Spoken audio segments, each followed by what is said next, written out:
Good evening. The fight for immigrant rights makes its way to the front doorstep of the federal building in downtown Erie. Local religious groups organized today to deliver a message to local representatives in Washington, D.C. Matt Mathias has more tonight. Matt.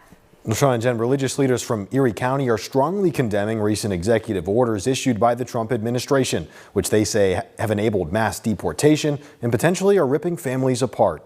No hate, no fear. Immigrants are welcome here. Representatives of religious groups, including the Benedictine Sisters of Erie, Sisters of St. Joseph, Sisters of Mercy, Benedictines for Peace, and many more, are making their voices heard.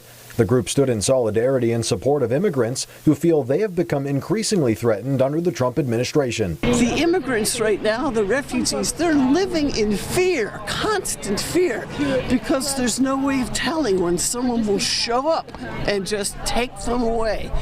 This is happening. We know some people it has happened to. Members of this group say local immigrants, even the ones with legal statuses, are fearful of action against them, hearing stories of others with proper documentation being detained and split up from their families. We want to show a united front that this isn't just individual people who think this. This is communities of people. It's communities of faith who think this, and we come out together to ensure that our voices collectively have a more likelihood of being heard.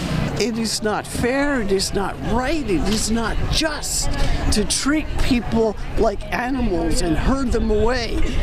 It's all people are deserving of respect and dignity. Collectively, the religious coalition says regardless of legal status, immigrants are human beings, and to carry out these executive orders means to abandon traditions that have made the United States a beacon of hope and safety to immigrants for generations. They are part of the fabric of this community. It is part of what makes Erie Erie. It is part of how our businesses run. It is part of what our school districts are comprised of.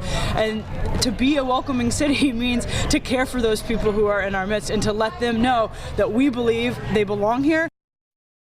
And after that demonstration outside, people flooded into the federal courthouse to leave their message with Representatives Senator John Fetterman, Dave McCormick, and Congressman Mike Kelly. Jen. Matt Mathias reporting. Thank you, Matt.